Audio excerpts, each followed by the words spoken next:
राजस्थान के अजमेर से डरा देने वाला एक वीडियो सामने आया। वहां एक पेट्रोल पंप पर मोटरसाइकिल में पेट्रोल भरवाते वक्त उसमें अचानक आग लग गई,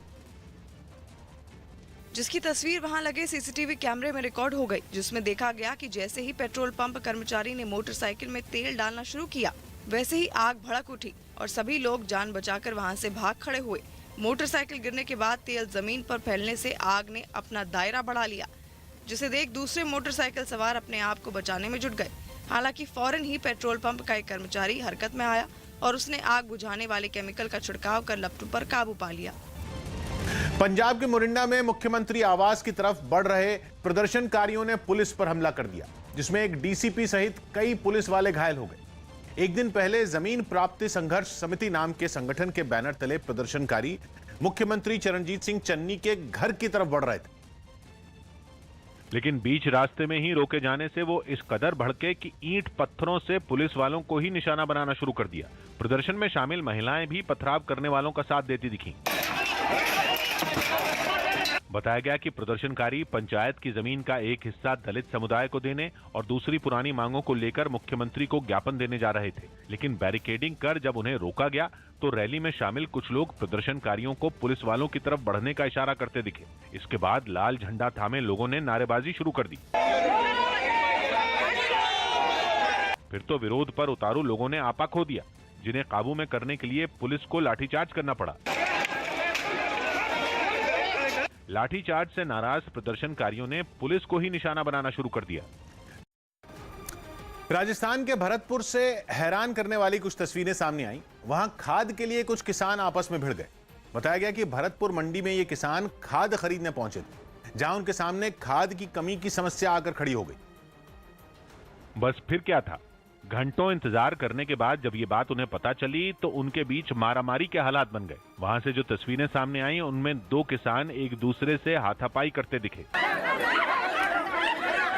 उन्हें देखकर ऐसा लगा मानो वो एक दूसरे की जान लेकर ही दम लेंगे। इस भिड़ंत में एक किसान की रिश्तेदार भी कूद गई, जिसने दूसरे किसान पर हाथ चलाने शुरू कर दिए। हंगामा बढ़ता देख कुछ लोगों ने बीच बचाव की कोशिश की, लेकिन उन किसानों का गुस्सा तो सातवें आसमान पर था। जो पुलिस वाले वहां पहुंचे उनके लिए भी इन किसानों पर काबू पाना आसान नहीं दिखा। पुलिस वाले उन्हें जबरन अपने साथ थाने ले जाने लगे। तब भी एक किसान के परिवार वालों ने उनके रास्ते का रोड़ा बनने की कोशिश की, लेकिन पुलिस वालों ने सख्ती बरती और हंगामे को शांत कराया। मध्य प्रदेश पुलिस ने एक बार फिर अपराधियों के खिलाफ ताबड़तोड़ एक्शन शुरू कर दिया है। इस बार ये कार्रवाई उमरिया जिले में की गई, जहां एक पुलिस वाले पर हमला करने के आरोपी एक बदमाश के मकान को ढा दिया गया, जिसके लिए पुलिस टीम खुदाई करने वाली एक मशीन लेकर गोलू कोल नाम के अपराधी के घर पहुंची और फिर देखते ही देखते उसके मकान को जमींदोज कर दिया गया। इस कार्रवाई को करने से पहले मकान को खाली कराया गया और फिर पूरी कार्रवाई की रिकॉर्डिंग भी की गई। मकान को तोड़ते वक्त कोई हंगामा या बवाल ना हो, इसके लिए वहां पुलिस का भारी बंदोबस्त नजर आया। पुलिस ने बताया कि बदमाश गोलू कोल रेप के मामले में आरोपी है और जब पिछले महीने उसे पकड़ने पुलिस टीम गई तो आरोपी ने एएसआई वेद प्रकाश सिंह पर चाकू से हमला कर दिया था। नौरोजाबाद क्षेत्र में अपराधी के खिलाफ कार्रवाई की गई है। पुलिस की जमीन पर कोई मकान बनाकर अतिक्रमण किया गया था। इसी तरह दूसरी बड़ी कार्रवाई पुलिस टीम ने राजस्व विभाग के साथ मिलकर की, जिसके तहत गुनगुटी पुलिस चौकी की जमीन पर मौजूद अतिक्रमण को ढा दिया गया। जम्मू कश्मीर के पुंछ में 5 जवानों की शहादत के बाद सेना ने हमला करने वाले आतंकियों के खात्मे की पूरी तैयारी कर ली। सुरक्षा बल ने जंगल में छिपे आतंकियों पर अपना शिकंजा कस लिया और उनकी तलाश में अपनी पूरी ताकत भी झोंक दी। पुंछ में जिस डेरा की गली में आतंकियों से मुठभेड़ हुई थी, उस इलाके में लगातार तीसरे दिन भी सर्च ऑपरेशन जारी रहा। इस समय भी जितनी भी फोर्सेस थी पहले रोड के ऊपर सब जंगल के भीतर रवाना हो गई हैं और आतंकियों की तलाश की जा रही है। राजौरी में भी जवान पूरी तरह मुस्तैद नजर आए। खबर है कि पुंछ में मुठभेड़ के बाद ये आतंकी जान बचाने के लिए राजौरी की तरफ भाग निकले। हालांकि उन्हें वहां भी घेर लिया गया। आतंकी किसी भी कीमत पर बचकर न भाग सकें, इसके लिए सेना के साथ जम्मू पुलिस के जवानों को भी जंगल में उतार दिया गया।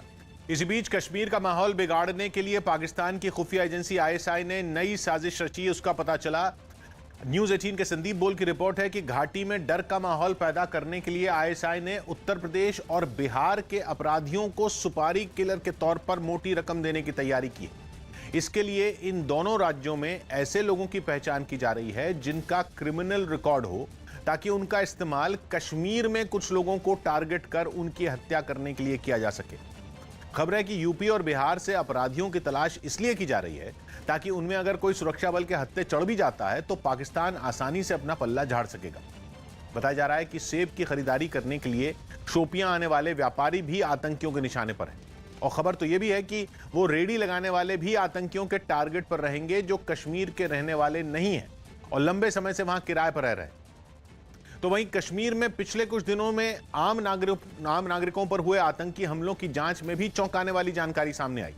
न्यूज 18 के अमित पांडे की रिपोर्ट है कि सुरक्षा एजेंसियों और खुफिया एजेंसियों की जांच में यह बात पता चली कि कश्मीर के विकास में लोगों की भागीदारी को रोकने के लिए आम नागरिकों को निशाना बनाया गया।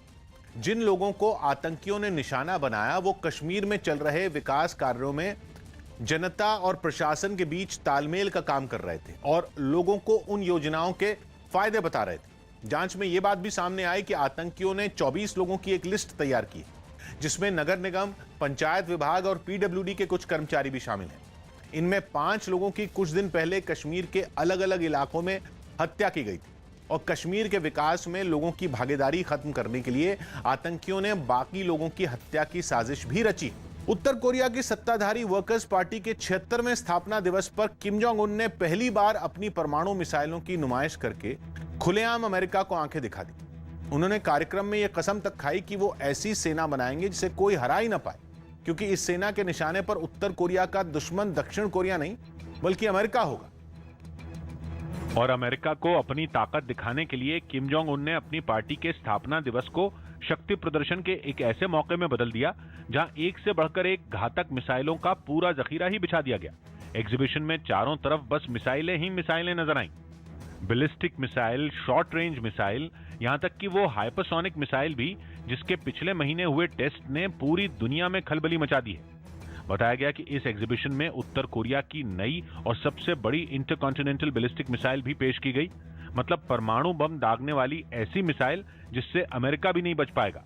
ऐसे में अपने तरकश में इतने तीर देखकर किम जोंग उन मंद मंद मुस्कुराते दिखे। वो अधिकारियों से उनकी बारीकी समझते नजर आए। लेकिन किम जोंग उन की ताकत की नुमाइश यही नहीं रुकी। मिसाइलों की एग्जीबिशन के साथ ही जमीन से लेकर आसमान तक उत्तर कोरिया की बादशाहत दिखाने की कोशिश की गई। मेक्सिको में आए पेमेला नाम के ताकतवर तूफान ने जमकर तबाही मचाई और इस चक्रवाती तूफान का सबसे ज्यादा असर समुद्र किनारे बसे मेज़तलान में देखने को मिला, जहां इस ताकतवर तूफान ने पूरे शहर की सूरत ही बिगाड़ कर रख दी। जिस वक्त ये तूफान समुद्र तट से टकराया, वहां जोरदार हवाओं के साथ भारी बारिश हुई, जिसकी वजह से वहां बाढ़ जैसे हालात बन गए। शहर की ज्यादातर सड़कें किसी नहर की तरह नजर आई। तूफान की वजह से कई जगहों पर बिजली के खंभे उखड़ गए और इस वजह से शहर के कई इलाके अंधेरे में डूब गए। मौसम विभाग ने यह अनुमान जताया था कि तूफान के टकराते वक्त हवाओं की रफ्तार करीब 120 किलोमीटर प्रति घंटा रह सकती है, जो सही साबित हुई। तूफान गुजरने के बाद की जो तस्वीर सामने आई, उसमें शहर के अलग अलग इलाकों में भारी भरकम पेड़ सड़कों पर गिरे हुए दिखाई दिए। हालांकि मौसम विभाग ने इस तूफान के आगे बढ़ने पर कमजोर पड़ने की उम्मीद जताई, लेकिन इसके असर से अमेरिका के टेक्सास और ओक्लाहोमा में भारी बारिश हो सकती है। खबर है कि एक दिन पहले दिल्ली में पकड़े गए संदिग्ध आतंकी अशरफ ने पूछताछ में कई राज उगले। न्यूज 18 के दीपक बिष्ट की रिपोर्ट है कि अशरफ ने पूछताछ में उसके फर्जी पहचान पत्र के बारे में बताया। पता चला है कि उसने पुलिस से कहा कि वो पहचान पत्र उसने बिहार के एक गांव में सरपंच की मदद से बनवाया था। खबर है कि शुरुआत के 5 साल उसने केवल फर्जी दस्तावेज बनवाने में लगवाए और इस दौरान उसने और कुछ नहीं किया। पता चला है कि अशरफ ने पुलिस से बताया कि अशरफ ने पुलिस को बताया कि वो 2004 में पाकिस्तान से बांग्लादेश और बांग्लादेश से भारत दाखिल हुआ। भारत में वो सबसे पहले कोलकाता पहुंचा, जहां से वो सीधा अजमेर शरीफ गया और वहीं वो बिहार के कुछ लोगों से मिला, जिसके बाद वो उनके साथ बिहार चला गया। जानकारी मिली है कि संदिग्ध ने पुलिस को बताया कि बिहार में फर्जी पहचान पत्र बनवाने के बाद वो दिल्ली आया और उसी आईडी कार्ड के जरिए उसने दिल्ली में ration card, voter ID card और फिर पासपोर्ट भी बनवा लिया। यही नहीं, खबर है कि उसने 2011 में दिल्ली हाईकोर्ट के सामने हुए ब्लास्ट से जुड़े कई राज भी उगले।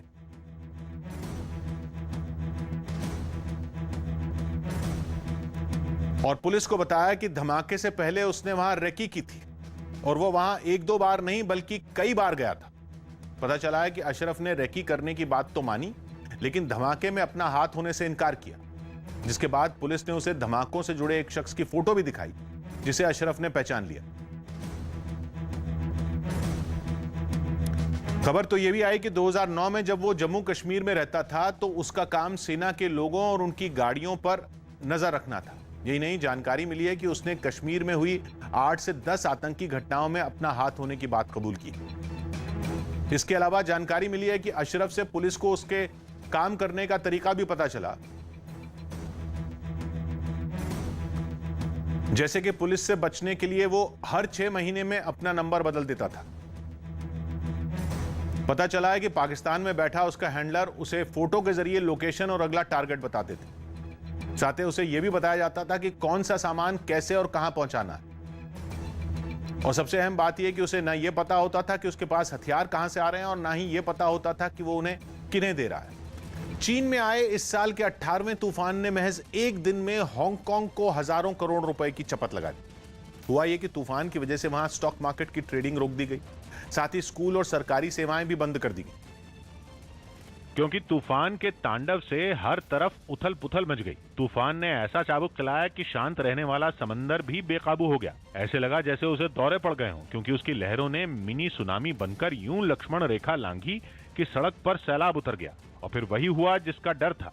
हांगकांग के मौसम विभाग की बाढ़ की चेतावनी सच होती दिखने लगी। पानी की घुसपैठ से रास्तों पर लगे बैरिकेड तिनके की तरह बह गए।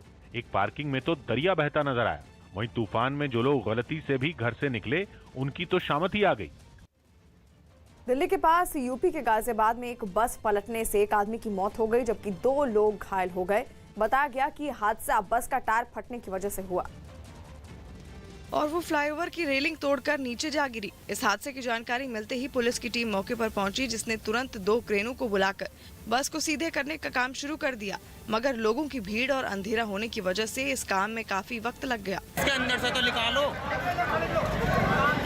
हादसे के बाद की जो तस्वीरें सामने आई, उसमें मौके पर मौजूद लोग घायलों को बस के अंदर से निकालने की कोशिश करते हुए दिखाई दिए, जबकि जो मोटरसाइकिल सवार बस के नीचे दबा, उसकी मौके पर ही मौत हो गई। यहाँ पे टायर फटने से और रॉन्ग साइड की ओर एंट्री करते हुए ग्रिल को तोड़ते हुए नीचे गिरी है। हादसे का शिकार हुई ये बस एक निजी कंपनी की बताई गई, जो नोएडा से कंपनी के कर्मचारियों को लेकर गाजियाबाद उनके घर छोड़ने जा रही थी।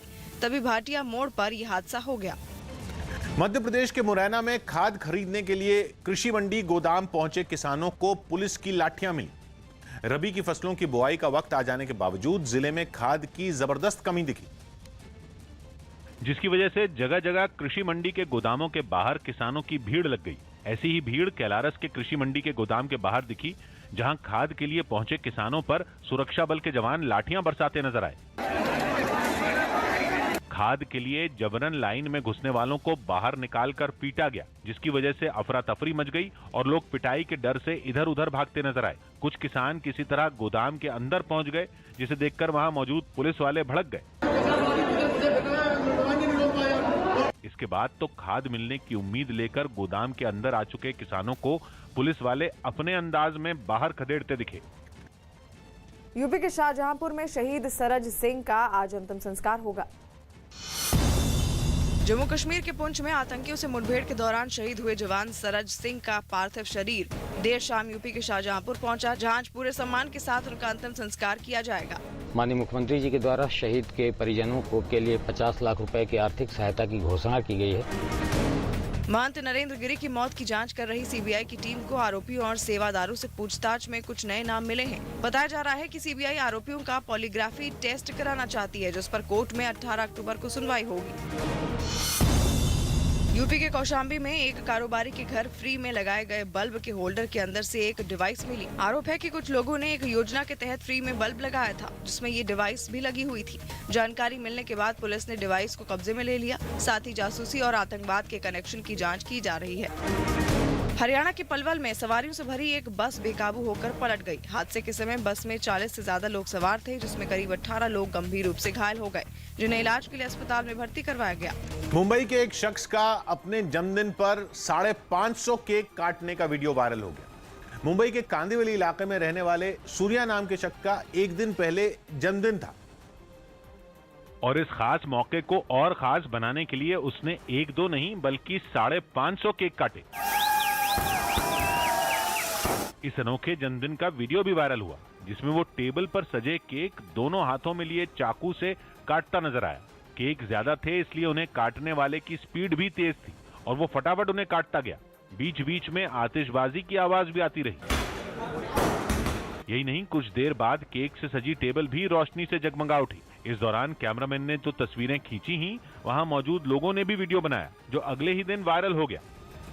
लखीमपुर कांड में आरोपी और आशीष मिश्रा के दोस्त कहे जाने वाले अंकित दास को 14 दिन की न्यायिक हिरासत में भेज दिया गया। इससे पहले अंकित दास एसआईटी के सामने पूछताछ के लिए पेश हुए क्योंकि उन्हें नोटिस भेजा गया था और पूछताछ के लिए बुलाया गया था। इस बीच मामले पर सियासत जारी रही और दिल्ली में यूथ कांग्रेस के कार्यकर्ता सड़कों पर उतर आए। वो हाथों में मशाल लेकर और मुखौटे लगाकर सड़कों पर उतरे। उन्होंने लखीमपुर में किसानों की मौत के मामले पर खूब नारेबाजी की और आगे बढ़ते रहे।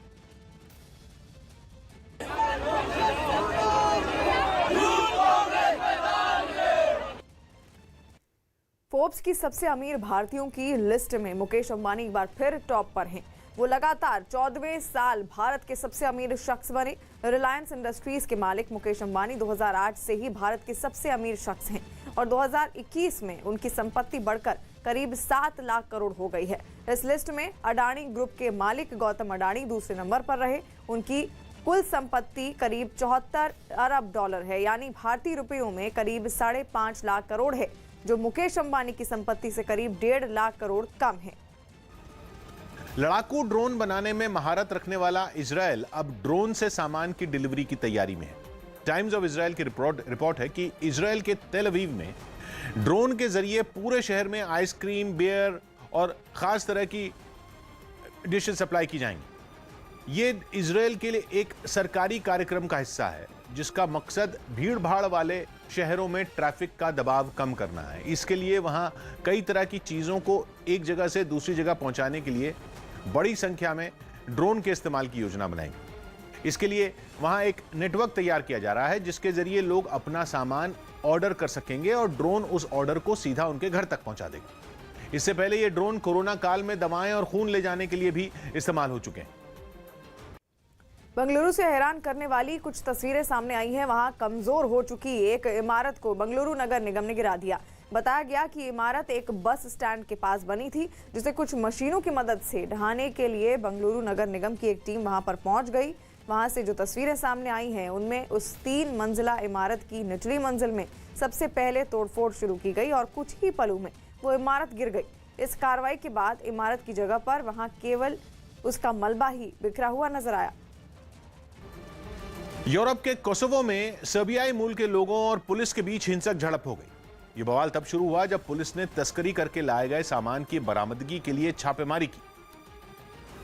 लेकिन इस कार्रवाई से वहां रहने वाले सर्बियाई मूल के लोग भड़क गए और उनकी पुलिस से झड़प शुरू हो गई। जल्द ही ये झड़प हिंसक हो गई। वहां के मित्रोवित्सा शहर से जो तस्वीरें सामने आई उनमें पुलिस और प्रदर्शनकारी आपस में भिड़ते नजर आए। प्रदर्शनकारियों ने पुलिस पर पथराव शुरू कर दिया। जवाब में पुलिस को भी आंसू गैस के गोले दागने पड़े। आंसू गैस के गोलों और धमाका करने वाले हथगोलों से भी लोग पीछे नहीं हटे। कई जगहों पर तो पुलिस भी लाचार नजर आई। ऐसी ही एक तस्वीर में पुलिस की एक बख्तरबंद गाड़ी पीछे हटती दिखाई दी। हालांकि बाद में पुलिस ने भी जवाब दिया और लोगों को खदेड़ दिया। इस दौरान दोनों तरफ के कई लोग घायल हो गए जबकि कुछ प्रदर्शनकारियों को हिरासत में ले लिया गया। गुजरात के अहमदाबाद से एक रोंगटे खड़े कर देने वाला वीडियो सामने आया। वहां एक बेकाबू कार में एक महिला को कुचलने के बाद एक दूसरी कार को टक्कर मार दी। बताया गया कि तेज रफ्तार की वजह से कार बेकाबू हो गई और उसने सड़क पर कोहराम मचा दिया। इस हादसे का एक वीडियो भी सामने आया है जिसमें सड़क से कुछ लोग आते जाते दिख रहे हैं। तभी एक तेज रफ्तार कार आई और वहां से गुजर रही महिला को जबरदस्त टक्कर मार दी। टक्कर मारने के बाद वो कार सामने से आ रही एक दूसरी गाड़ी से भिड़ गई। कार की रफ्तार इतनी तेज थी कि उसकी चपेट में आने के बाद वो महिला हवा में कई फीट उछलकर दूसरी कार के ऊपर गिर पड़ी। यही नहीं, टक्कर के बाद दूसरी कार भी पीछे की तरफ काफी दूर तक घिसटती हुई चली गई और एक स्कूटर सवार भी दोनों गाड़ियों की चपेट में आ गया। इस हादसे में महिला की वहीं पर मौत हो गई। रेलवे स्टेशनों पर गुटखा और पान खाकर थूकने से होने वाली गंदगी से निपटने के लिए रेलवे ने नया प्लान बनाया। न्यूज़ 18 के चंदन जजवाड़े की रिपोर्ट है कि पान और गुटखा खाकर थूकने से हुई गंदगी की सफाई में रेलवे हर साल करीब 1200 करोड़ रुपए खर्च करता है और अब इस खर्च से बचने के लिए रेलवे ने एक निजी कंपनी के साथ करार किया है। इस करार के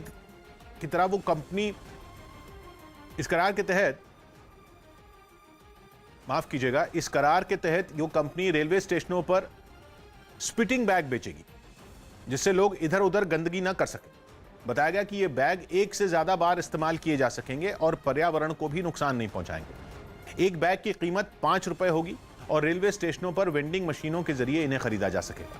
अभी ट्रायल के तौर पर नागपुर रेलवे स्टेशन पर इस तरह के बैग रखे गए हैं और कुछ वक्त बाद देश के कई रेलवे स्टेशनों पर यह सुविधा लोगों को दी जाएगी।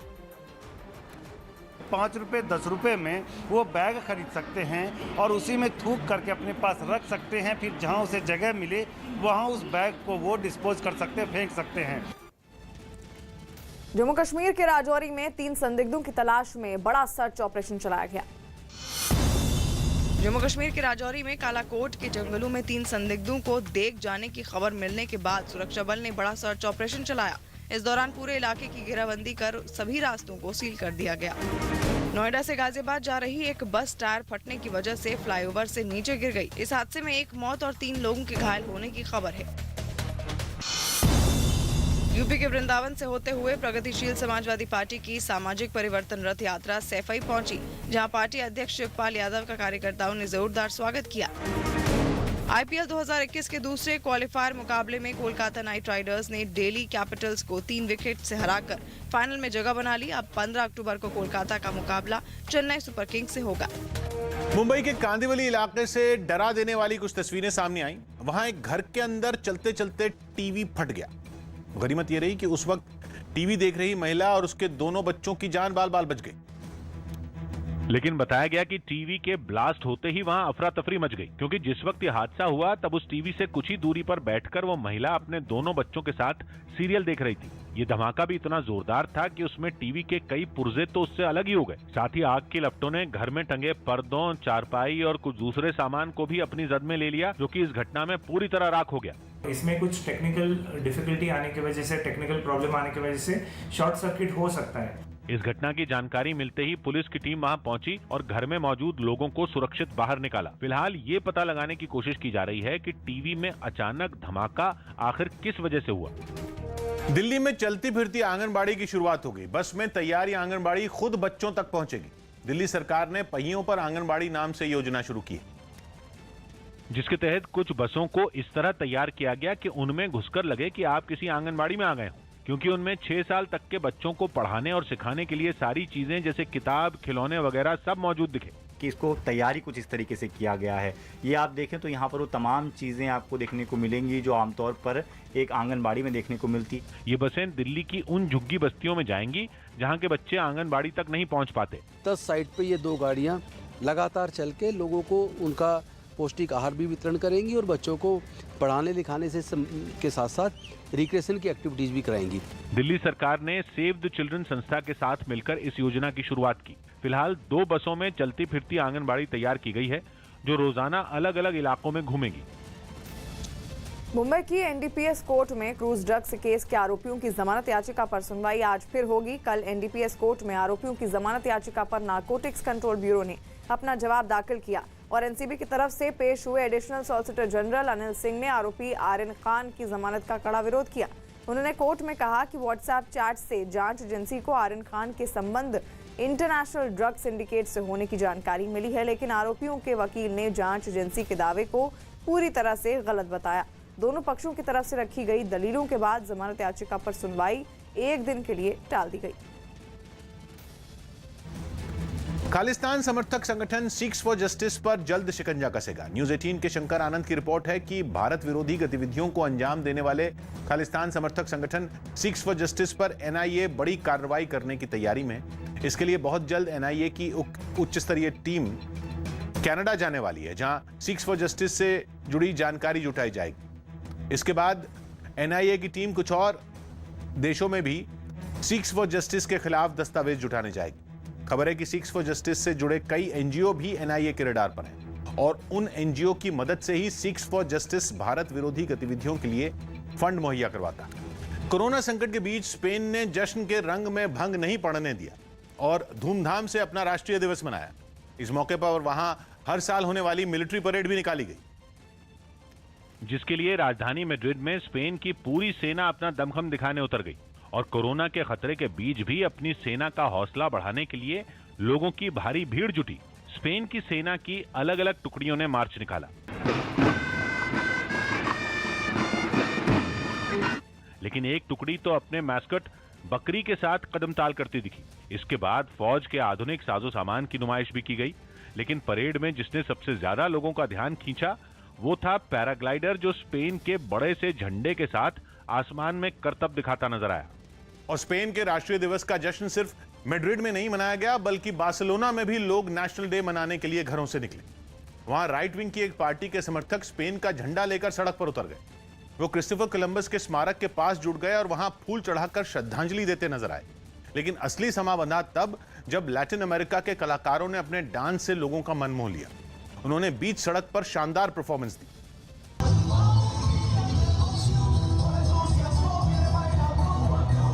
लेकिन राष्ट्रीय दिवस पर स्पेन में सिर्फ खुशियां ही नहीं मनी। इस दिन पर बार्सिलोना में कई लोगों ने स्पेन के साम्राज्यवाद के खिलाफ भी मोर्चा खोल दिया। उन्होंने आरोप लगाया कि स्पेन का राष्ट्रीय दिवस खुशी मनाने का मौका नहीं है, क्योंकि ये लाखों करोड़ों बेगुनाहों के खून से सना है। असल में स्पेन में जिस तारीख को नेशनल डे होता है, उसी तारीख को 1492 में क्रिस्टोफर कोलंबस ने अमेरिकी महाद्वीपों की खोज की थी। उस खोज के बाद वहां यूरोप के देशों ने हमला कर दिया था और वहां सदियों तक राज किया था। बीएसएफ का अधिकार क्षेत्र कुछ राज्यों में बढ़ाए जाने के केंद्रीय गृह मंत्रालय के आदेश पर सियासी घमासान शुरू हो गया है। न्यूज 18 के अमित पांडे की रिपोर्ट है कि गृह मंत्रालय ने 11 अक्टूबर को बीएसएफ का अधिकार क्षेत्र बढ़ाने से जुड़ा आदेश जारी किया था, जिसके बाद उसको असम, पश्चिम बंगाल और पंजाब में तलाशी और गिरफ्तारी का अधिकार मिल गया और यही अधिकार नागालैंड, मिजोरम, त्रिपुरा, मणिपुर और लद्दाख के लिए भी दे दिया गया। लेकिन असम, बंगाल और पंजाब में बीएसएफ के काम का दायरा बढ़ा दिया गया, जहां वो देश की सीमा से 50 किलोमीटर के दायरे में पुलिस की तरह भी काम कर पाएगी, जबकि पहले इन 3 राज्यों के लिए ये दायरा 15 किलोमीटर ही था। हालांकि गुजरात में बीएसएफ की कार्रवाई का दायरा घटा दिया गया, जहां पहले ये सीमा 80 किलोमीटर थी, लेकिन अब वो घटकर 50 किलोमीटर हो गई है। बताया गया कि केंद्र सरकार के इस फैसले से घुसपैठियों के खिलाफ अभियान चलाने में मदद मिलेगी और साथ ही ड्रग्स और हथियारों के अवैध कारोबार पर लगाम लगाना भी आसान हो जाएगा। लेकिन पंजाब में इस मामले ने अब तूल पकड़ लिया है, जहां केंद्र सरकार के इस आदेश का पंजाब कांग्रेस के नेता सुनील जाखड़ ने विरोध किया और लगे हाथ उन अपने मुख्यमंत्री चरणजीत सिंह चन्नी के रुख पर भी सवाल खड़े कर दिए। जाखड़ ने अपने ट्वीट में सीएम चन्नी और अमित शाह की कुछ दिनों पहले हुई मुलाकात का जिक्र किया और बीएसएफ को मिले अधिकार को पंजाब की सरजमी पर केंद्र सरकार का कब्जा बता डाला।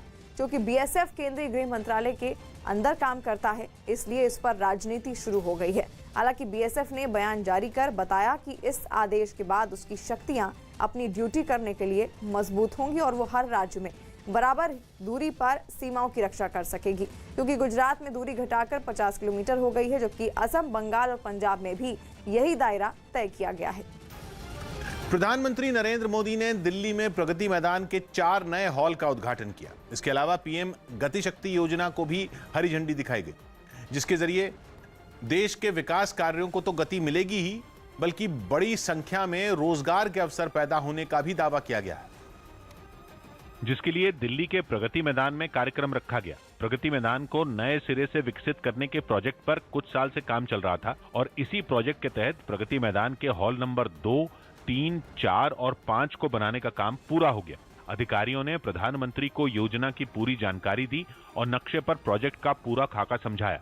2023 में भारत में होने वाली G20 समिट के नजरिए से प्रगति मैदान के रीडेवलपमेंट का प्रोजेक्ट बेहद अहम है। कार्यक्रम में कई केंद्रीय मंत्री और कई बड़े उद्योगपति भी शामिल हुए। प्रधानमंत्री ने बटन दबाकर नए हॉल का उद्घाटन कर दिया। इसके अलावा उन्होंने पीएम गति शक्ति योजना को भी लॉन्च किया, जिसके तहत पूरे देश में ट्रांसपोर्ट का जाल बिछाने के लिए एक नेशनल मास्टर प्लान बनाया गया है। ज्यादा इन्वेस्टमेंट करने के लिए प्रतिबद्ध है, तो वही आज का भारत हर वो कदम भी उठा रहा है जिससे प्रोजेक्ट में देरी ना हो। योजना को शुरू करते हुए प्रधानमंत्री ने विपक्ष को भी आड़े हाथ लिया। राजनीतिक दल देश के लिए जरूरी इंफ्रास्ट्रक्चर के निर्माण पर आलोचना करने में गर्व करते हैं। पीएम गति शक्ति योजना के तहत 16 मंत्रालयों के बीच समन्वय को बेहतर बनाया जाएगा ताकि विकास से जुड़ी योजनाओं को सही समय पर और कम खर्च से पूरा किया जा सके। इसके लिए इसरो ने एक ऑनलाइन प्लेटफॉर्म बनाया है जिसके जरिए 16 मंत्रालय मिलकर एक साथ एक ही प्रोजेक्ट पर काम कर पाएंगे। ये एक मल्टी मॉडल ट्रांसपोर्ट का सिस्टम तैयार करने के लिए होगा, मतलब ऐसा ट्रांसपोर्ट सिस्टम जिसमें रेल, सड़क, बंदरगाह, हवाई मार्ग और जल मार्ग भी शामिल होंगे। मतलब ये कि एक सिरे से दूसरे सिरे तक पहुंचने का पूरा सिस्टम तैयार करने में जिस भी विभाग की छोटी से छोटी भूमिका भी होगी उसे प्रोजेक्ट में शुरुआत से ही जोड़ लिया जाएगा। इस तरीके से कुल मिलाकर 107 लाख करोड़ के प्रोजेक्ट जल्द से जल्द पूरे करने का लक्ष्य रखा गया है, जिन्हें देश के नेशनल मास्टर प्लान में शामिल किया गया। सरकार का दावा है कि इस योजना के कारण सरकारी विभाग बेहतर प्लानिंग कर पाएंगे और कम वक्त में प्रोजेक्ट पूरे कर पाएंगे। मिस्र के अल जुना से डरा देने वाली तस्वीरें सामने आई। वहां फिल्म फेस्टिवल शुरू होने से एक दिन पहले ही उस इमारत में आग लग गई। 5 दिन तक चलने वाले इस फिल्म फेस्टिवल के लिए वहां काफी तैयारियां की गई। लेकिन जिस इमारत में इस फिल्म फेस्टिवल का आयोजन किया जाना था उसी में आग लग गई। इस हादसे की तस्वीरें भी सामने आई जिसमें उस इमारत से आग की जबरदस्त लपटें उठती दिखाई दी। लपटों को देख वहां हड़कंप मच गया। लाल सागर के किनारे मौजूद ये इमारत छोटी छोटी नहरों से घिरी है। ऐसे में लपटों को देख वहां मौजूद लोग इन्हीं नहरों में कूद पड़े। कुछ लोग तो नहर के पानी से ही आग बुझाने की कोशिश करते दिखे, हालांकि उनकी इस कोशिश का कोई असर होता नहीं दिखाई दिया। कुछ दमकल कर्मी भी लपटों पर पानी की बौछार करते दिखाई दिए। बाद में दमकल की कई और गाड़ियां भी वहां भेजी गईं। जम्मू कश्मीर के पुंछ में 5 जवानों की शहादत के बाद सेना ने हमला करने वाले आतंकियों के खात्मे की पूरी तैयारी कर ली। सुरक्षा बल ने जंगल में छिपे आतंकियों पर अपना शिकंजा कस लिया है और इसी सिलसिले में राजौरी के थाना मंडी पगाई टॉप के बाद कालाकोट में भी सुरक्षा बल ने बड़ा सर्च ऑपरेशन शुरू किया है। दरअसल कालाकोट के जंगलों में 3 संदिग्ध लोगों के देखे जाने के बाद सर्च अभियान चलाया जा रहा है। खबर है कि पुंछ में मुठभेड़ के बाद ये आतंकी जान बचाने के लिए राजौरी की तरफ भाग निकले हैं। हालांकि उन्हें वहां भी घेर लिया गया। वहीं पुंछ के घने जंगलों में सेना और सुरक्षा बल की टीमें आतंकियों के समीप पहुंच गई हैं। सुरक्षा बल को वहां से खाने पीने का सामान बरामद हुआ है। जम्मू कश्मीर के पुंछ में शहीद हुए यूपी के शाहजहांपुर के लाल सरज सिंह का आज अंतिम संस्कार किया जाएगा। कल शाम वो शहीद का पार्थिव शरीर शाहजहांपुर उनके घर पहुंचा। शहीद सरज सिंह की आज उनके गांव अख्तियारपुर में राजकीय सम्मान के साथ अंत्येष्टि होगी। यूपी के कैबिनेट मंत्री सुरेश खन्ना राज्य सरकार की तरफ से शहीद सरज को श्रद्धांजलि देने के लिए उनके गांव आएंगे। सीएम योगी ने शहीद के परिवार को 50 लाख रुपए देने की घोषणा की है और साथ ही शहीद के नाम पर सड़क और शहीद के एक आश्रित को नौकरी भी देने का ऐलान किया है। पुंछ में सोमवार को आतंकियों से मुठभेड़ के दौरान 5 जवान शहीद हो गए थे, जिसमें सरज सिंह भी शामिल थे। दुख की घड़ी है जो वो वहाँ शहीद हुए हैं। मतलब थोड़ा अभी तो एक 1.5 साल उनकी शादी को हुआ था। उम्र भी 25 साल के लमसम है उनकी। माता पिता में बहुत दुख है उनको और कुछ गर्व भी है कि चलो अपना बेटा देश के उसमें गया है, देश के लिए शहीद हुआ है। जम्मू कश्मीर के पुंछ में शहीद हुए जवानों के पार्थिव शरीर उनके घर पहुंच गए और लोगों ने उन्हें नम आंखों से अंतिम विदाई दी। 2 दिन पहले आतंकियों के साथ हुई मुठभेड़ में 5 जवान शहीद हो गए थे, जिनमें 3 जवान पंजाब के रहने वाले थे, जिनका पार्थिव शरीर पंजाब के अलग अलग जिलों में पहुंचा। कपूरथला के रहने वाले सूबेदार जसविंदर सिंह का तिरंगे में लिपटा शव जब उनके गांव पहुंचा तो लगा कि पूरा गांव उन्हें एक आखिरी बार देखने घर से निकल आया हो। उनकी 11 साल की बेटी ने तो बड़ी ही बहादुरी के साथ पहले अपने शहीद पिता को फूलों से श्रद्धांजलि दी और फिर उन्हें सलाम किया। वो न रोई न चिल्लाई, उल्टा उसकी आंखों में अपने पिता की शहादत पर गर्व दिखा। अंतिम संस्कार से पहले जसविंदर सिंह को गार्ड ऑफ ऑनर दिया गया। जसविंदर ने 18 साल की उम्र में आर्मी ज्वाइन कर ली थी और उन्हें 2006 में सेना मेडल से सम्मानित किया गया था। आतंकियों के साथ मुठभेड़ में पंजाब के रूपनगर के रहने वाले गज्जन सिंह भी शहीद हो गए। उनका पार्थिव शरीर भी उनके गांव पहुंचा, जहां उन्हें गार्ड ऑफ ऑनर दिया गया। इस मौके पर वहां पंजाब के मुख्यमंत्री चरणजीत सिंह चन्नी भी पहुंचे, जो गज्जन सिंह के अंतिम संस्कार के समय एक तरफ बैठे नजर आए। इस वक्त हम मौजूद हैं पंजाब के रूपनगर के गांव पंचरेटा में, और यहाँ पर जो पंचरेटा में जो गज्जन सिंह जो है उनको अंतिम विदाई जो है वो नम आंखों के साथ दी जा रही है। देश के लिए कुर्बानी देने वाले जवानों में गुरदासपुर के मनदीप सिंह का नाम भी है, जिनके अंतिम दर्शन के समय उनकी पत्नी उन्हें श्रद्धांजलि देने आई, जिसके बाद वो पंचतत्व में विलीन हो गए। मनदीप को जानने वालों का कहना है कि वो जल्द ही छुट्टियों पर घर आने वाले थे। फोन आया सी, उन्होंने वीडियो कॉल की सी माता नाल, उनकी वाइफ नाल, भी बेटे का ध्यान रखना, मैं जल्दी ही शिकरी वापस आऊंगा। मैं उनके परिवार में पत्नी और 2 बेटे हैं। उनका छोटा बेटा तो केवल 2 महीने का है। दवाओं को मंजूरी देने वाली agency Central Drug Standard Control Organisation का जल्द ही कायाकल्प हो सकता है। इस एजेंसी को ज्यादा ताकत भी मिलेगी और ज्यादा जिम्मेदारी भी। News18.com की हिमानी चांदिया की खबर है कि सरकार जल्द ही CDSCO को नए कानून के जरिए केंद्रीय स्तर पर भी और राज्यों के स्तर पर भी ज्यादा ताकतवर बनाएगी, जिसके बाद ये एजेंसी अमेरिका के फूड एंड ड्रग एडमिनिस्ट्रेशन की तरह काम करने लगेगी। सूत्रों के मुताबिक एजेंसी को ताकतवर बनाने का यह काम शुरू किया जा चुका है और अगले 2 से 3 साल में पूरा हो जाएगा। यह बदलाव कितना बड़ा होगा, इसका अंदाजा इसी बात से लगाया जा सकता है कि इस पर 1750 करोड़ रुपए खर्च किए जाएंगे। संसद की एक स्टैंडिंग कमेटी ने 2012 में स्वास्थ्य मंत्रालय को यह प्रस्ताव दिया था कि CDSCO को ज्यादा ताकत दी जानी चाहिए, लेकिन उस सिफारिश पर कोई काम शुरू नहीं हुआ था। देश के रसायन और उर्वरक मंत्री के तौर पर पिछले साल DV सदानंद गौड़ा ने संसद में ऐलान किया था कि केंद्र सरकार ने इससे जुड़े प्रस्ताव को मंजूरी दी। पटना में कल देर रात एक हाई प्रोफाइल गोलीकांड से इलाके में सनसनी फैल गई। पेशे से एक मॉडल को राजीव नगर थाना क्षेत्र के रामनगरी इलाके में अपराधियों ने उस वक्त गोली मार दी जब वो स्कूटी से अपनी बेटी के साथ घर पहुंची थी। मोना को घर के दरवाजे पर ही अपराधियों ने गोली मार दी। घायल महिला का इलाज एक निजी अस्पताल में चल रहा है और वो फिलहाल खतरे से बाहर बताई जा रही है। वहीं पुलिस ने एक आरोपी को हिरासत में ले लिया है और बाकी आरोपियों की तलाश में जुटी है। हम पीछे दिखे तो कोई है, तो हम सोचे कि भाई नॉर्मल बंदा होगा, हमेशा ऐसे ही रहता है कोई। तो ना मम्मी हम उतर के गेट खोले कि पापा तो नहीं आए गेट खोलने के लिए। हम गए उतर के गेट खोला ऐसे, तब मम्मी ऐसे ऐसे सीधा गई, सीधा ऐसे गाड़ी घुमाने के लिए, ऊपर चढ़ाने के। हाँ, तब तक वो आगे बढ़ा, यहाँ पर पॉइंट पर रुका और मम्मी को ऐसे मार दिया। हम यहीं पर थे, यहाँ पर तो वहीं में मारा, तो मम्मी ऐसे बैलेंस नहीं हो पाया गाड़ी, भाई गोल लगा तो किससे बैलेंस होगा, तो मम्मी गिर गई। रिलायंस इंडस्ट्रीज लिमिटेड ने एनर्जी सेक्टर में अपनी मौजूदगी बढ़ाने की दिशा में एक बड़ा ऐलान किया। रिलायंस इंडस्ट्रीज लिमिटेड ने डेनमार्क की कंपनी स्टीसडेल के साथ हुए एक बड़े करार की जानकारी दी, जिससे जुड़े मेमोरेंडम ऑफ अंडरस्टैंडिंग को दोनों कंपनियों ने साइन कर दिया। इस करार के तहत भारत में सस्ते हाइड्रोजन इलेक्ट्रोलाइजर डिवाइस तैयार किए जाएंगे। हाइड्रोजन इलेक्ट्रोलाइजर एक ऐसा डिवाइस होता है जो पानी से हाइड्रोजन और ऑक्सीजन को अलग कर देता है। यानी इस समझौते के तहत पानी से हाइड्रोजन निकालने के सस्ते डिवाइस भारत में बनाए जाएंगे। हाइड्रोजन गैस का इस्तेमाल दुनिया भर में ग्रीन एनर्जी के तौर पर बड़े पैमाने पर किया जा रहा है। यह करार रिलायंस ग्रुप की company Reliance new energy solar limited की तरफ से किया गया, जिससे रिलायंस इंडस्ट्रीज लिमिटेड के ग्रीन एनर्जी विजन को मजबूती मिलेगी। मुंबई के कुर्ला से डरा देने वाली कुछ तस्वीरें सामने आई। वहां एक हाउसिंग सोसाइटी की पार्किंग में अचानक आग लग गई। इस घटना में वहां खड़ी कुछ स्कूटर और मोटरसाइकिलें जलकर राख हो गई। बताया गया कि आग बीती रात करीब 3 बजे भड़की, जिसकी लपटों ने देखते ही देखते पार्किंग में खड़े कुछ 2 व्हीलरों को अपनी जद में लेना शुरू कर दिया। कुछ ही पल में आग इतनी फैल गई कि उस हाउसिंग सोसाइटी के बाहर जुटे लोगों में अफरा तफरी मच गई। उन्होंने फायर ब्रिगेड के भी वहां पहुंचने का इंतजार नहीं किया, वो खुद ही आग बुझाने में जुट गए। पार्किंग एरिया की तरफ से लगातार चिंगारी उठती दिखाई दी, जैसे वहां पटाखे फोड़े जा रहे हों। ये मंजर देखकर लोग और ज्यादा घबरा गए।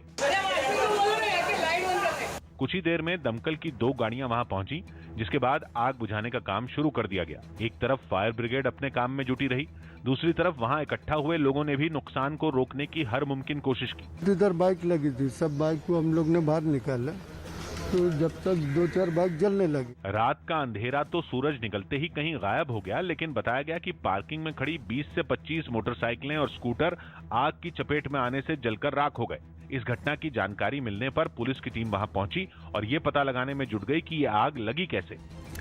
गुजरात के भरूच में अशांत धारा कानून सख्ती से लागू नहीं होने पर कई लोगों ने अपने घरों पर मकान बेचने के पोस्टर चिपका दिए। गुजरात के कई इलाकों में अशांत धारा कानून लागू है। जहां कोई हिंदू मुस्लिम समुदाय के लोगों को या कोई मुसलमान हिंदुओं को अपना मकान नहीं बेच सकता। लेकिन इलाके के लोगों ने प्रशासन पर ढीला ढाला रवैया अपनाने के आरोप लगाए और विरोध के तौर पर अपने घरों के सामने मकान बिकाऊ है के पोस्टर चिपका दिए। सामने आई तस्वीरों में कुछ लोग अपने मकानों के आगे ये पोस्टर लगाते दिखे। एक दो नहीं, वहां के कई मकानों में ऐसे पोस्टर लगाए दिखे। और तो और लोगों ने एक मंदिर के बाहर ही ऐसा पोस्टर चिपका दिया। लोगों का आरोप है कि कानून लागू होने के बावजूद प्रशासन इसे लागू करवाने में नाकाम है। जी और इन्वेस्को के बीच चल रहे विवाद में नाम घसीटे जाने पर रिलायंस इंडस्ट्रीज लिमिटेड ने सफाई दी। पूरे घटनाक्रम पर कंपनी की तरफ से दी गई जानकारी के मुताबिक फरवरी मार्च 2021 में इन्वेस्को कंपनी ने बिचौलिए की भूमिका अदा करते हुए जी के एमडी पुनीत गोयनका के साथ रिलायंस के अधिकारियों की बातचीत करवाई थी। रिलायंस और जी के बीच ज्यादातर मुद्दों पर सहमति बन गई थी और रिलायंस ने दोनों कंपनियों की मीडिया से जुड़ी इकाइयों के मर्जर का प्रस्ताव दिया था। इसके लिए पुनीत गोयनका को एमडी के पद पर मर्जर के बाद भी बनाए रखने पर भी सहमति बनी थी। इसके अलावा दोनों कंपनियों के मर्जर में शामिल होने वाली इकाइयों का वैल्यूएशन भी एक जैसे मापदंडों पर कराया गया था। रिलायंस के मुताबिक ये मर्जर जी के शेयर धारकों के लिए भी फायदेमंद ही साबित होता, लेकिन रिलायंस इंडस्ट्रीज लिमिटेड के मुताबिक बातचीत पर ब्रेक तब लगा जब इन्वेस्को और जी के बीच कुछ विवाद खड़े हो गए, जिसके बाद रिलायंस की तरफ से प्रस्ताव को आगे नहीं बढ़ाया गया। रिलायंस ने साफ किया कि वो इस तरह के सौदे नहीं करते जो सौहार्दपूर्ण ना हो। दुनिया भर में ड्रग्स की सप्लाई के लिए तालिबान को पाकिस्तान का साथ मिल गया। खबर है कि अफगानिस्तान से पाकिस्तानी सेना के विमानों के जरिए ड्रग्स की तस्करी की जा रही। न्यूज़ 18 के नीतीश कुमार की रिपोर्ट है कि तालिबान को तुर्की के रास्ते दुनिया भर में ड्रग्स की सप्लाई के लिए पाकिस्तान की सेना और खुफिया एजेंसी ISI की पूरी मदद मिल रही। बताया जा रहा है कि पाकिस्तानी सेना के विमानों के जरिए ड्रग्स तुर्की पहुंचाए जा रहे हैं, जहां से दुनिया के अलग अलग हिस्सों में उन्हें भेजा जा रहा है। खबर तो यह भी है कि तालिबान की कुख्यात ड्रग तस्कर हाजी बशीर नूरजाई की रिहाई के लिए अमेरिका से बातचीत चल रही है। यह तस्कर 2009 से ड्रग तस्करी के मामले में अमेरिका में उम्र कैद की सजा काट रहा है। कहा जा रहा है कि तालिबान का ऐसा मानना है कि हाजी बशीर दक्षिण पश्चिम एशिया के देशों और अफ्रीका में ड्रग्स तस्करी के काम में काफी मददगार साबित हो सकता है और सत्ता पर काबिज होने के बाद उनकी पैसों की जरूरत को भी पूरा कर सकता है। दक्षिण अमेरिकी देश पैराग्वे में विवादित जमीन अतिक्रमण कानून के खिलाफ एक बार फिर प्रदर्शन हुआ।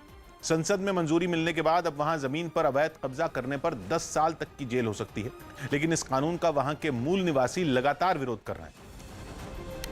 और इसी कड़ी में वो एक बार फिर सड़कों पर उतरे और राजधानी असुनसियोन में मार्च निकाला। सैकड़ों की तादाद में पहुंचे मूल निवासियों ने विरोध के तौर पर सड़क पर ही अपना पारंपरिक डांस शुरू कर दिया।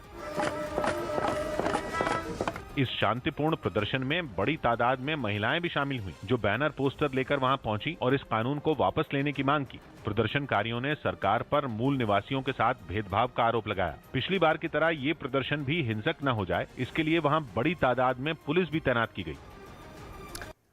मेक्सिको में आए पेमेला नाम के ताकतवर तूफान ने जमकर तबाही मचाई। इस चक्रवाती तूफान का सबसे ज्यादा असर समुद्र किनारे बसे मेजतलान में देखने को मिला, जहां इस ताकतवर तूफान ने पूरे शहर की सूरत ही बिगाड़ कर रख दी। जिस वक्त ये तूफान समुद्र तट से टकराया, वहां जोरदार हवाओं के साथ भारी बारिश हुई, जिसकी वजह से वहां बाढ़ जैसे हालात बन गए। शहर की ज्यादातर सड़कें किसी नहर की तरह नजर आई। तूफान की वजह से कई जगहों पर बिजली के खंभे उखड़ गए और इस वजह से शहर के कई इलाके अंधेरे में डूब गए। मौसम विभाग ने यह अनुमान जताया था कि तूफान के टकराते वक्त हवाओं की रफ्तार करीब 120 किलोमीटर प्रति घंटा रह सकती है, जो सही साबित हुई। तूफान गुजरने के बाद की जो तस्वीर सामने आई, उसमें शहर के अलग अलग इलाकों में भारी भरकम पेड़ सड़कों पर गिरे हुए दिखाई दिए। हालांकि मौसम विभाग ने इस तूफान के आगे बढ़ने पर कमजोर पड़ने की उम्मीद जताई, लेकिन इसके असर से अमेरिका के टेक्सास और ओक्लाहोमा में भारी बारिश हो सकती है। जम्मू कश्मीर के पुंछ में 5 जवानों की शहादत के बाद सेना ने हमला करने वाले आतंकियों के खात्मे की पूरी तैयारी कर ली। सुरक्षा बल ने जंगल में छिपे आतंकियों पर अपना शिकंजा कस लिया। और उनकी तलाश में अपनी पूरी ताकत भी झोंक दी। पुंछ में जिस डेरा की गली में आतंकियों से मुठभेड़ हुई थी, उस इलाके में लगातार तीसरे दिन भी सर्च ऑपरेशन जारी रहा। इस समय भी जितनी भी फोर्सेस थी पहले रोड के ऊपर सब जंगल के भीतर रवाना हो गई हैं और आतंकियों की तलाश की जा रही है। राजौरी में भी जवान पूरी तरह मुस्तैद नजर आए। खबर है कि पुंछ में मुठभेड़ के बाद ये आतंकी जान बचाने के लिए राजौरी की तरफ भाग निकले। हालांकि उन्हें वहां भी घेर लिया गया। आतंकी किसी भी कीमत पर बचकर न भाग सकें, इसके लिए सेना के साथ जम्मू पुलिस के जवानों को भी जंगल में उतार दिया गया। इसी बीच कश्मीर का माहौल बिगाड़ने के लिए पाकिस्तान की खुफिया एजेंसी ISI ने नई साजिश रची, उसका पता चला। न्यूज 18 के संदीप बोल की रिपोर्ट है कि घाटी में डर का माहौल पैदा करने के लिए ISI ने उत्तर प्रदेश और बिहार के अपराधियों को सुपारी किलर के तौर पर मोटी रकम देने की तैयारी की। इसके लिए इन दोनों राज्यों में ऐसे लोगों की पहचान की जा रही है जिनका क्रिमिनल रिकॉर्ड हो, ताकि उनका इस्तेमाल कश्मीर में कुछ लोगों को टारगेट कर उनकी हत्या करने के लिए किया जा सके। खबर है कि यूपी और बिहार से अपराधियों की तलाश इसलिए की जा रही है ताकि उनमें अगर कोई सुरक्षा बल के हत्थे चढ़ भी जाता है तो पाकिस्तान आसानी से अपना पल्ला झाड़ सकेगा। बताया जा रहा है कि सेब की खरीदारी करने के लिए शोपियां आने वाले व्यापारी भी आतंकियों के निशाने पर हैं। और खबर तो यह भी है कि वो रेडी लगाने वाले भी आतंकियों के टारगेट पर रहेंगे जो कश्मीर के रहने वाले नहीं हैं और लंबे समय से वहां किराए पर रह रहे हैं। तो वहीं कश्मीर में पिछले कुछ दिनों में आम नागरिकों पर हुए आतंकी हमलों की जांच में भी चौंकाने वाली जानकारी सामने आई। न्यूज 18 के अमित पांडे की रिपोर्ट है कि सुरक्षा एजेंसियों और खुफिया एजेंसियों की जांच में यह बात पता चली कि कश्मीर के विकास में लोगों की भागीदारी को रोकने के लिए आम नागरिकों को निशाना बनाया गया। जिन लोगों को आतंकियों ने निशाना बनाया वो कश्मीर में चल रहे विकास कार्यों में जनता और प्रशासन के बीच तालमेल का काम कर रहे थे और लोगों को उन योजनाओं के फायदे बता रहे थे। जांच में यह बात भी सामने आई कि आतंकियों ने 24 लोगों की एक लिस्ट तैयार की, जिसमें नगर निगम, पंचायत विभाग और PWD के कुछ कर्मचारी भी शामिल हैं। इनमें 5 लोगों की कुछ दिन पहले कश्मीर के अलग अलग इलाकों में हत्या की गई थी और कश्मीर के विकास में लोगों की भागीदारी खत्म करने के लिए आतंकियों ने बाकी लोगों की हत्या की साजिश भी रची। उत्तर कोरिया की सत्ताधारी वर्कर्स पार्टी के 76वें स्थापना दिवस पर किम जोंग उन ने पहली बार अपनी परमाणु मिसाइलों की नुमाइश करके खुलेआम अमेरिका को आंखें दिखा दी। उन्होंने कार्यक्रम में यह कसम तक खाई कि वो ऐसी सेना बनाएंगे जिसे कोई हरा ही ना पाए, क्योंकि इस सेना के निशाने पर उत्तर कोरिया का दुश्मन दक्षिण कोरिया नहीं बल्कि अमेरिका होगा। और अमेरिका को अपनी ताकत दिखाने के लिए किम जोंग उन ने अपनी पार्टी के स्थापना दिवस को शक्ति प्रदर्शन के एक ऐसे मौके में बदल दिया जहां एक से बढ़कर एक घातक मिसाइलों का पूरा जखीरा ही बिछा दिया गया।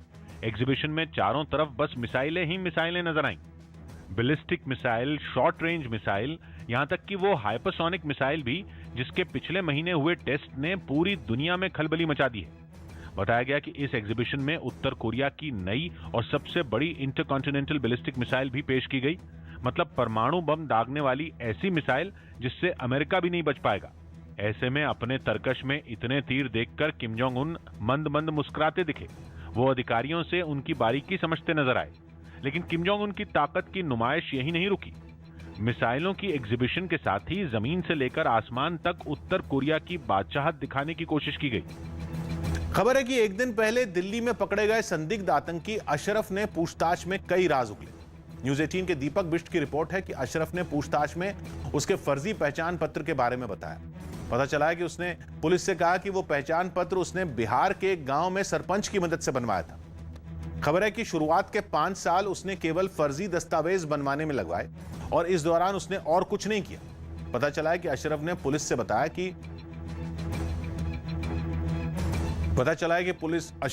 को बताया कि वो 2004 में पाकिस्तान से बांग्लादेश और बांग्लादेश से भारत दाखिल हुआ। भारत में वो सबसे पहले कोलकाता पहुंचा, जहां से वो सीधा अजमेर शरीफ गया और वहीं वो बिहार के कुछ लोगों से मिला, जिसके बाद वो उनके साथ बिहार चला गया। जानकारी मिली है कि संदिग्ध ने पुलिस को बताया कि बिहार में फर्जी पहचान पत्र बनवाने के बाद वो दिल्ली आया और उसी आईडी कार्ड के जरिए उसने दिल्ली में ration card, voter ID card और फिर पासपोर्ट भी बनवा लिया। यही नहीं, खबर है कि उसने 2011 में दिल्ली हाईकोर्ट के सामने हुए ब्लास्ट से जुड़े कई राज भी उगले।